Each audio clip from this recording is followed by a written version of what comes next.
Olá, pessoal! Estamos aqui para a apresentação de mais um trabalho. Hoje, apresentando aqui a nossa ATP sobre práticas discursivas de língua inglesa, gêneros jornalísticos e publicitários. Vamos lá?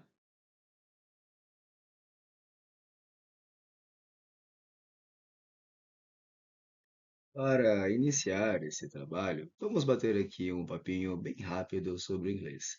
Hoje, nós sabemos que o inglês é um dos idiomas mais importantes e falados no mundo, e ele está presente em diversas áreas da sociedade, seja nos negócios, nas universidades, na ciência, nas conversas do dia a dia, e como ele está presente em todo o continente, pelo mundo, é claro que ele também apresenta variações linguísticas de acordo aí com as situações socioculturais de cada país ou região onde ele habita.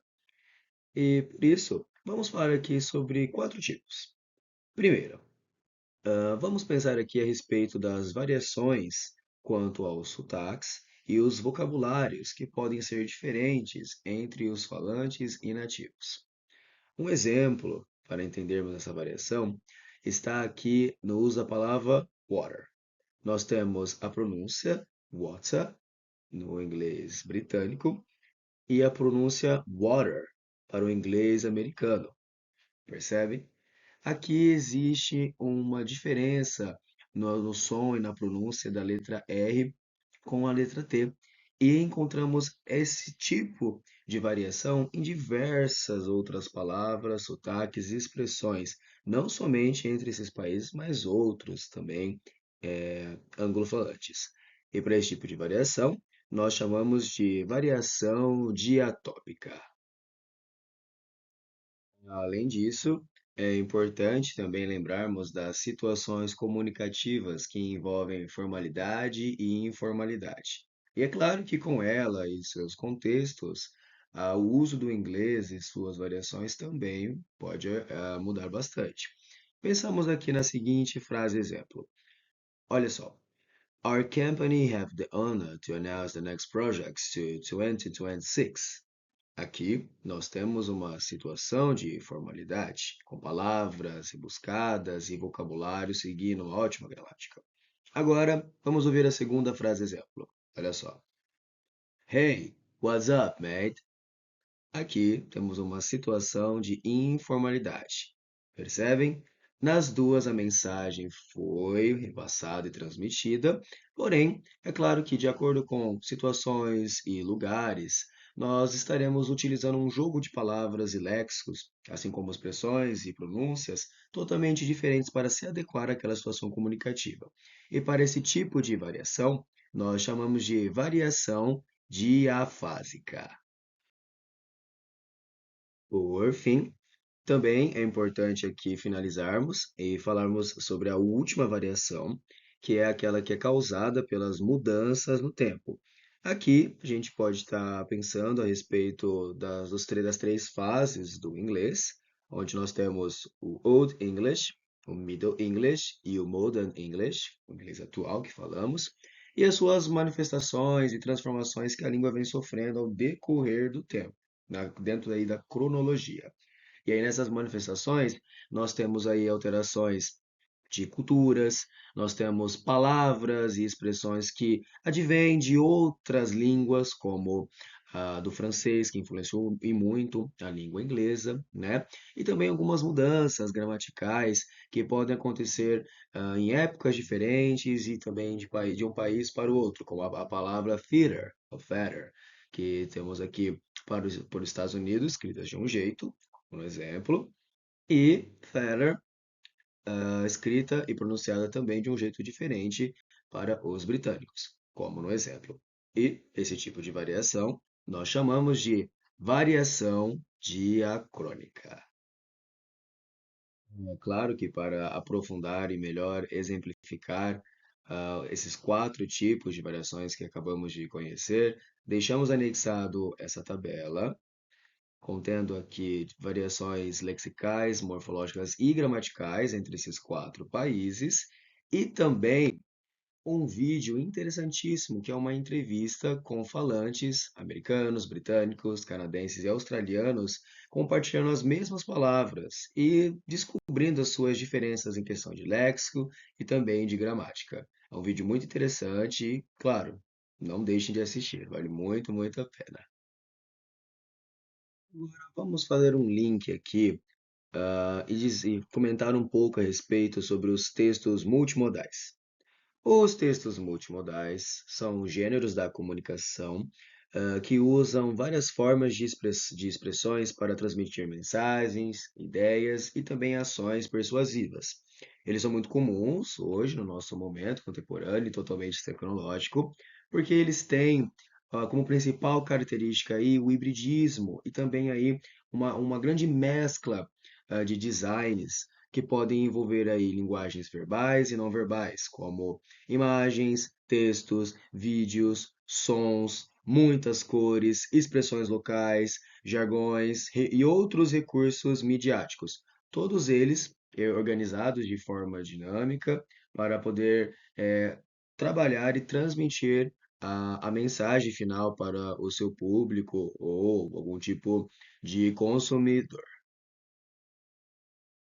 Interessante perceber que o texto multimodal, ele habita em diversas esferas da comunicação humana, como, por exemplo, os textos jornalísticos. Vejamos, temos aqui o nosso exemplo para tratar um pouco sobre a composição do texto jornalístico.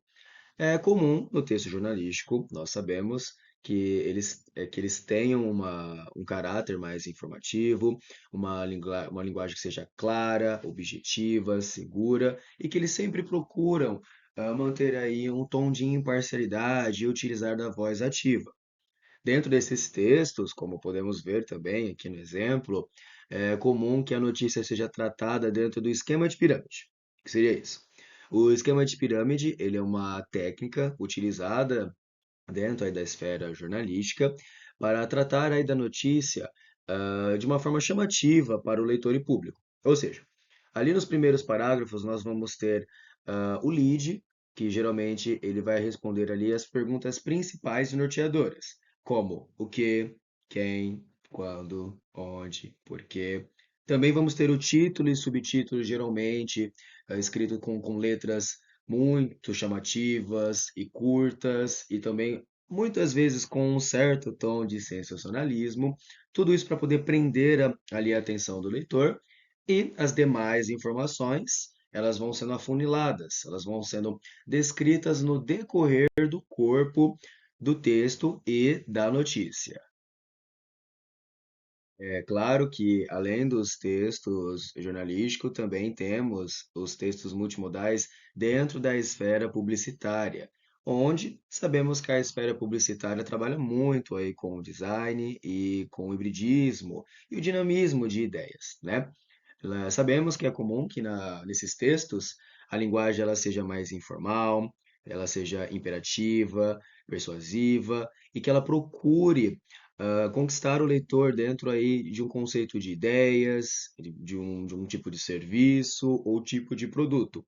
Ou seja, é comum que nesses textos haja muita criatividade e intertextualidade. Então aqui nós temos um mix de elementos verbais, elementos não verbais, nós temos referências, expressões e muita, muita criatividade para poder transmitir a mensagem e prender o seu leitor.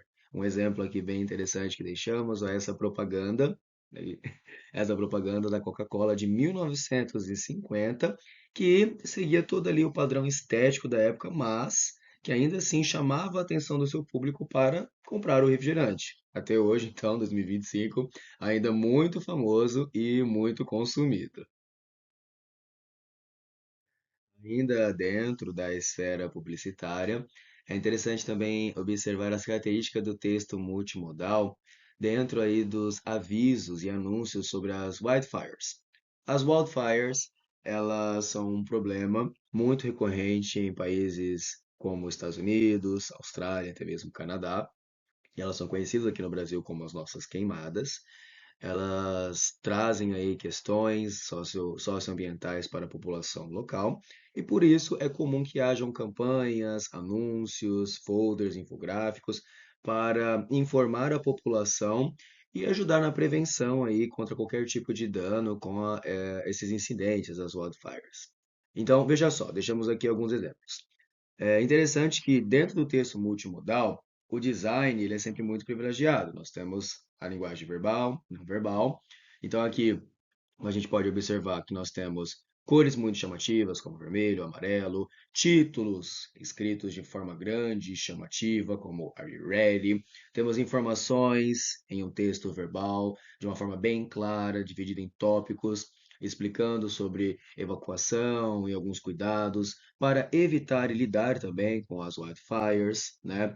É interessante perceber que a linguagem, em parte, ela é formal e informal, então ela tem um tom aí mais acessível, mas também sério, para poder chamar a atenção desse leitor e trazer uma certa objetividade. Podemos observar que também existe acrônimos, como por exemplo aqui ó, em Forest Service USA. E vamos aqui ó, para o próximo, olha só. É muito comum nós observarmos que esse problema nas wildfires, dentro desses exemplos, desses anúncios, ele é proveniente dos Estados Unidos. Ele acontece, é claro, em outros países, aqui mesmo no Brasil nós também lidamos com isso, mas vejam só, olha só como é importante a característica multimodal nesses textos, para deixar a linguagem clara e acessível e, por fim, fazer com que seja transmitida a mensagem de forma eficaz. Então, somente em um vislumbre conseguimos já captar a mensagem e entender a qual país e qual local esse tipo de problema acontece. Ainda falando sobre as wildfires, mas agora seguindo o texto jornalístico, né? Vamos voltar e pensar sobre as características composicionais. Nós sabemos que os textos eles costumam ter uma linguagem objetiva, clara, um tom bastante informativo, né? E dentro aí dos títulos e subtítulos, é comum observarmos as seguintes características. Eles são escritos em letras bem grandes e visíveis. Há um certo tom de sensacionalismo, né? O tom informativo, claro, mesclado com esse sensacionalismo para atrair o leitor. Dentro aí, do corpo, né? E atrelado também a esses títulos, existe aí também um link, um acompanhamento de gráficos, de imagens, de cores, muitas vezes chamativas. E olha só, separamos alguns títulos de jornais de cada país, Austrália, Estados Unidos, Inglaterra e Canadá, onde, olha só, eles tratam aqui o assunto da wildfire, cada um da sua forma, mas sempre mantendo o mesmo design, sempre mantendo a mesma característica multimodal. Interessante, não? Ainda sobre esses textos jornalísticos sobre as wildfires, agora falando um pouquinho sobre o corpo deles, como eu disse, a linguagem ela está sempre voltada para a formalidade, mas ainda assim com um tom acessível para captar o seu público. Mas é interessante perceber que nesses textos, independente do veículo de comunicação, seja britânico, americano, australiano, que seja, eles costumam seguir um padrão.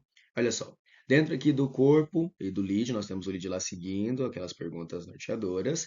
E dentro do corpo, é comum que os parágrafos eles sejam claros, eles sejam curtos, que a linguagem verbal e não verbal ela esteja ali inserida dentro da notícia, que as fontes gráficas ali, né, toda a diagramação do texto, é comum que ela seja diagramada com a fonte Arial ou Times New Roman.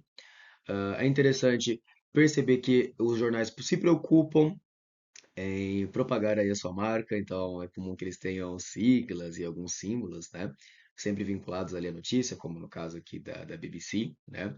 Ali falando sobre as wildfires, né?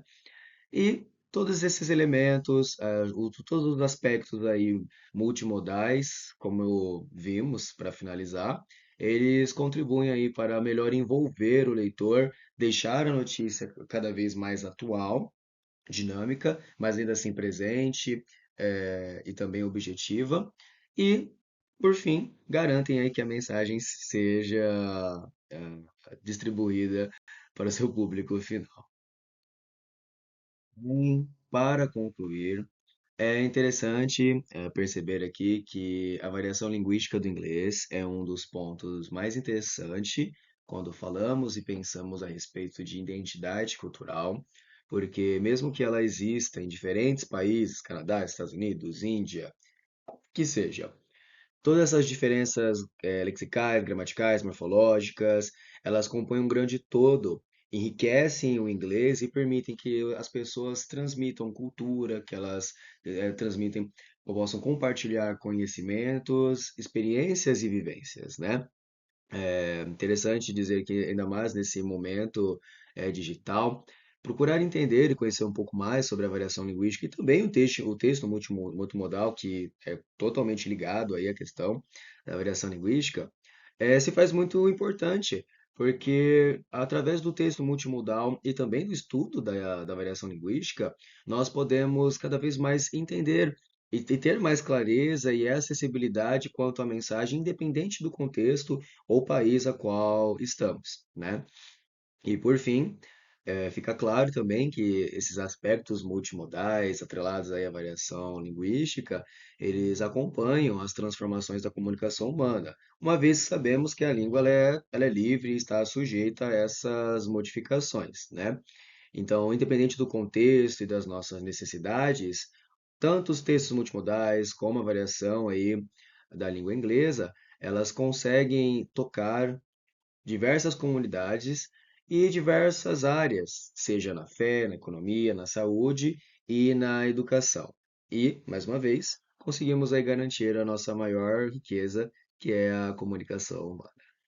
Bem, pessoal, foi isso. Espero que tenham gostado. Para mais vídeos como esse, por favor, se inscrevam no meu canal, curtem e curtam também e compartilhem.